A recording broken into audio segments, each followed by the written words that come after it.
So let's talk about Lee Chatelier's principle, but before we get into that, let's just do a quick review on equilibrium. So when a reaction is at equilibrium, the rate of the forward reaction is equal to the rate of the reverse reaction. And reactions, right, chemical reactions, they can happen, a lot of them happen both ways. So three, three hydrogen gas, 3 molecules of hydrogen gas react with 1 molecule of nitrogen gas to produce 2 molecules of NH3. And it turns out this reaction can happen sort of in reverse. These 2 molecules of NH3 can decompose back into 3 molecules of hydrogen gas and 1 molecule of nitrogen gas. And it turns out that the rate of which the reactants turn into products is equal to the rate of which the products turn back into the reactants. And because the rates of the forward reaction and the reverse reaction, they're equal, well, the concentrations of our reactants and products are going to be constant. So what this guy was basically saying is that chemical reactions, they can be in equilibrium, but a lot of the times they don't stay in equilibrium forever, right? There can obviously be disturbances, we call them, basically changes we can make to this chemical reaction. And this dude states that when a chemical reaction is at equilibrium and it experiences a disturbance, well, it shifts its equilibrium position. We'll talk about that. We'll talk about more of that later, to oppose or counteract the disturbance. So basically, in a chemical reaction, we can change, right? We can change the temperature, right? We can change the concentration, and we can also change the volume. And all of these things on certain chemical reactions, they can actually disturb the equilibrium, right? Some chemical reactions, they're at equilibrium. You can change the temperature of the reaction, and then the reaction won't be at equilibrium anymore.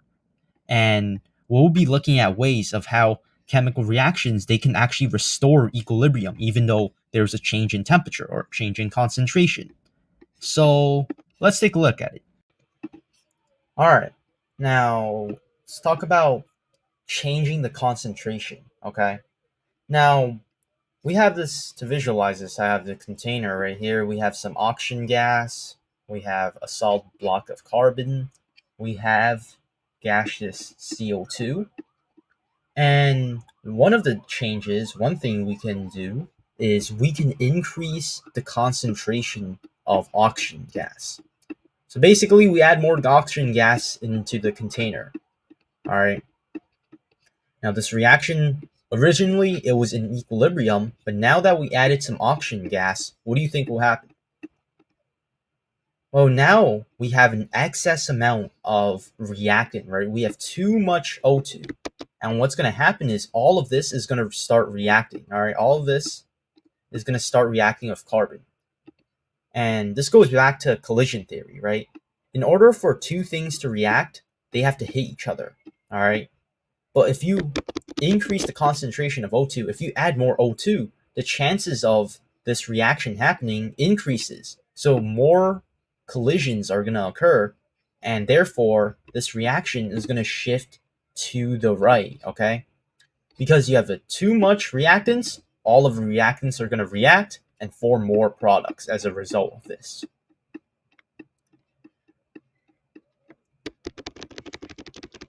Now, let's say if we increase the concentration of CO2, what do you think will happen? If we increase the concentration of CO2, now this time we added more CO2 to this side. So let's say we have, all right, so let me remove the extra O2s I added. Okay. So now in this case, what happened was we added more CO2, right? We added more CO2. So what do you think is going to happen to the reaction now?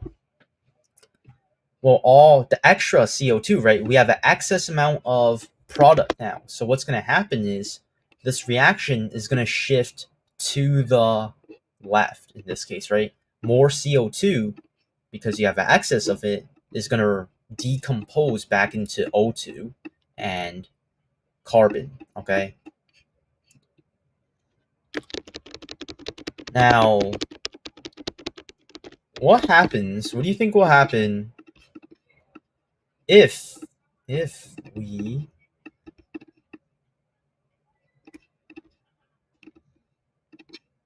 what do you think will happen if we decrease the concentration of CO2? So in this case, what will happen is if I just removed all the CO2, all of this, now what do you think will happen? All right. Now what do you think will happen? Well, if we removed some CO2 from this reaction that was originally in equilibrium, now it's sort of like you have too much reactants, right? You don't have enough products, but you kind of have an excess amount of reactants. So that all of this is gonna react back into CO2. There's gonna be more CO2 produced to counteract this change, right? So this reaction is gonna shift to the right because you've removed some of the CO2. Well, in order to get more CO2 back, in order to kind of counteract this change, you're going to start producing more CO2, and it's going to shift to the right as a result of this. Now, another thing that we can kind of do to disturb the equilibrium of a chemical reaction is we can change the volume or the pressure, okay? So what I mean by that is let's say we have this reaction right here in equilibrium inside a container, all right? So this reaction right here in this container is in equilibrium, all right? It's at equilibrium. But then what happens is you decrease the volume of this container. So you decrease the volume of this container. So decreasing the volume is the same thing as increasing the pressure, okay? The pressure, right? Gas particles, right? They're moving and they're constantly hitting the walls of the container, which exert some sort of pressure. But if this container, right, is smaller, if you decrease the volume, the gas particles are going to hit the wall more often as the container is smaller. So as you decrease the volume, you're basically increasing the pressure, okay? And what happens is, all right, so in our balanced equation, right, let's see on our reactant side, on our left side of the equation, right, we have 3 moles of gas. Okay, we have 3 moles of gas on this side. And on this side, we have 2 moles of gas, right? We have 2 moles of gas. All right, we have 2 moles of gas on this side. And because, right, our pressure has increased, right? In this container, the pressure is higher than the pressure in this container. We want to gain, all right, in this case, right? So let's say the pressure, this is this is the pressure of our gas particles in this container. This is the pressure of the gas particles in our other container. And we want to gain back equilibrium, okay? So how are we going to gain back equilibrium? Well, in order to do this, because the pressure of this is higher than the pressure of this, what you want to do is you want to find some way to decrease the pressure, to get back to the original pressure that you're originally in this container. And if you want to decrease the pressure, well, the reaction is going to shift to the side that has the least amount of moles of gas, okay? So because your pressure increased and you want to find a way to decrease the pressure, well, if you have less gas particles, the pressure is going to decrease. So it's going to shift to the side that has the least amount of gas particles. So in this case, it's going to be the product side. And what happens,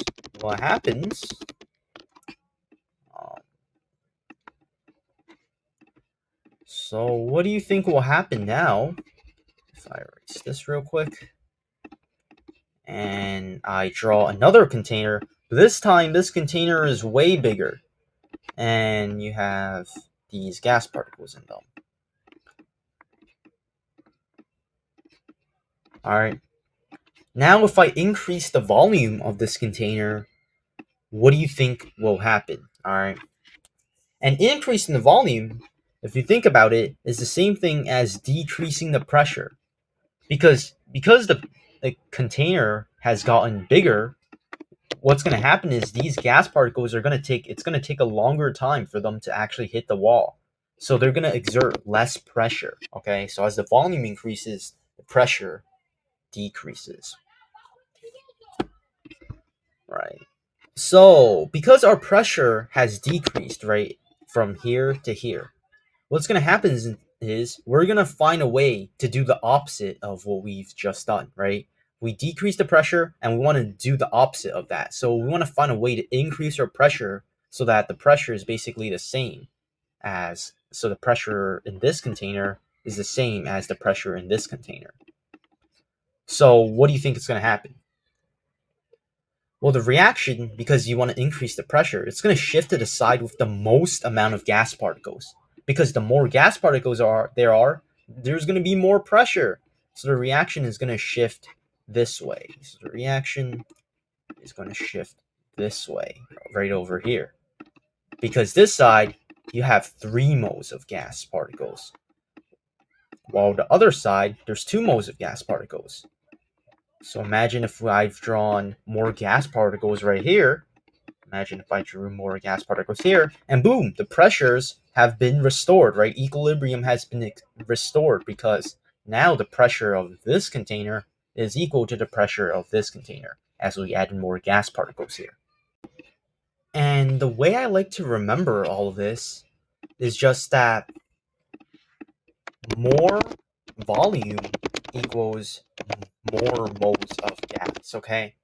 So if the volume of your system increases, the reaction is going to shift to the side with more moles of gas, while less volume equals less moles of gas, okay?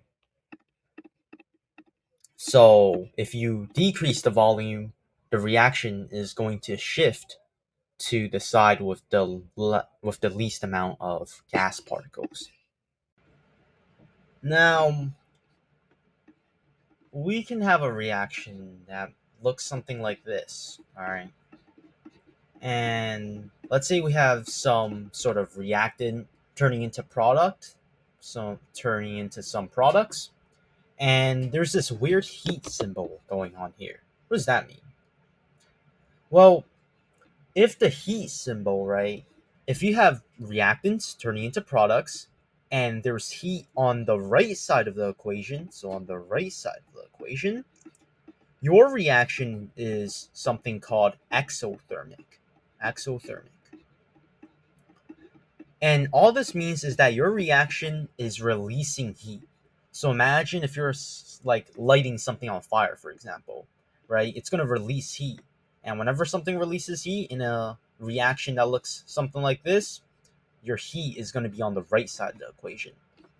And you might be wondering, is there something where it's kind of like the opposite of an exothermic reaction? And the answer to that is yes. There's also something called an endothermic reaction. And as you might have predicted, now this time heat is going to be on the left side of the equation. Endothermic reactions, they absorb heat. So that's why heat is going to be on the left side of the equation. Okay, so your teacher might also give you a delta H value. And delta H just represents your heat of reaction. So basically, how much heat have you absorbed or how much heat have you released? Now, if your delta H value is negative, it's below 0, it's an exothermic reaction, which means it's releasing heat. Well, if it's above 0, if it's greater than 0, it's an endothermic reaction. It's absorbing heat. In this case, right, because our delta H value is negative, that means we're releasing the heat. So heat should be on the product side. And it turns out that whatever this reaction is, it releases 34 kilojoules of energy. So let's say we have this reaction right over here, and it's at equilibrium. We decide to increase the temperature. So which way will the reaction shift? All right, what are we going to make more of? Is it going to shift to the right? Are we going to make more products? Or is it going to shift to the left? We're going to make more reactants. Well, whenever it's talking about temperature, right, on equilibrium, you're going to be looking at which side heat is on. In this case, it's on the right side, meaning that this is an exothermic reaction. right? When heat is on the right side, you're releasing heat.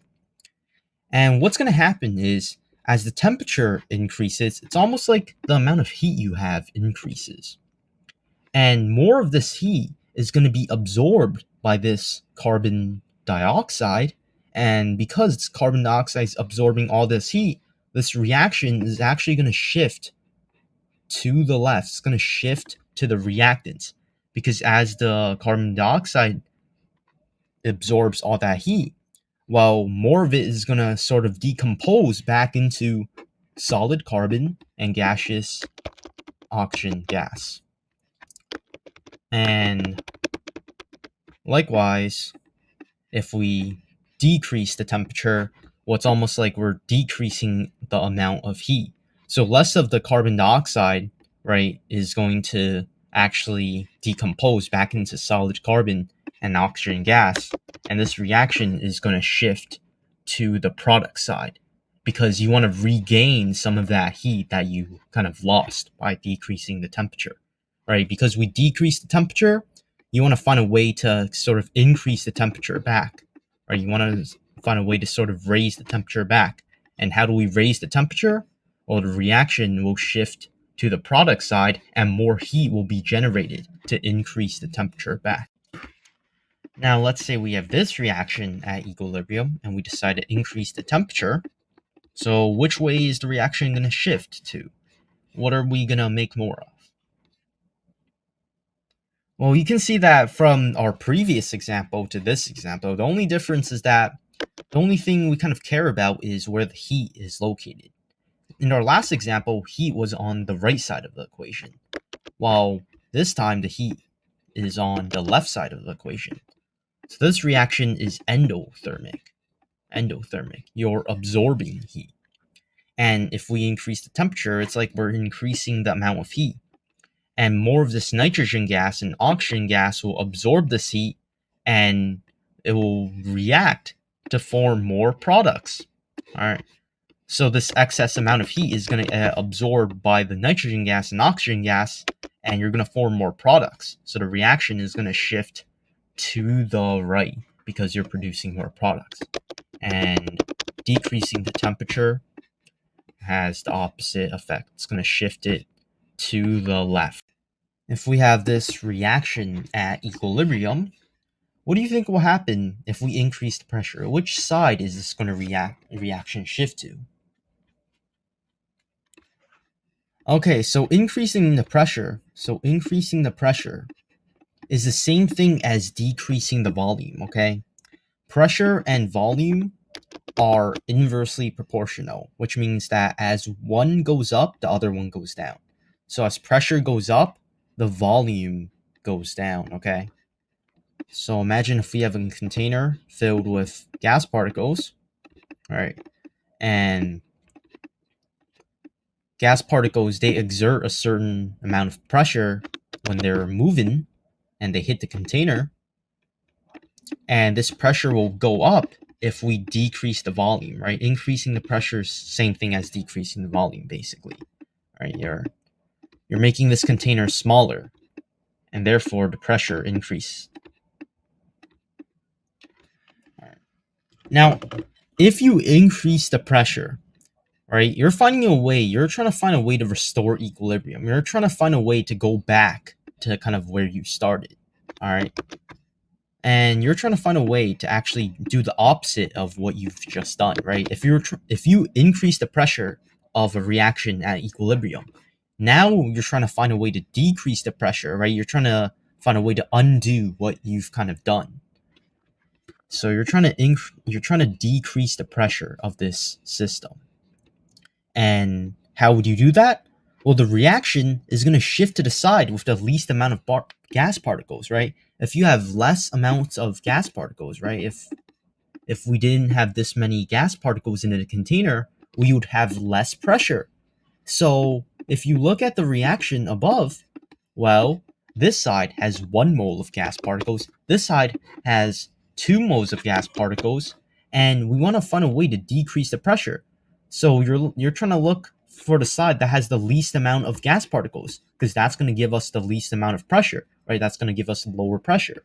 So this reaction is going to shift. This reaction is going to shift to the left side, right? Because now we have gotten rid of some of these gas particles, and boom, we've decreased the pressure. We kind of undo what we've just done. And I think I said this before, but I'm just going to repeat it again. If you increase the volume, the reaction is going to shift to the side that has the most amount of gas particles. And if you decrease the volume, the reaction is going to shift to the side that has the least amount of gas particles, right? In this case, we've decreased the volume. It's going to shift to the side with the least amount of gas particles. If we increase the volume, it would shift to the side with the most amount of gas particles.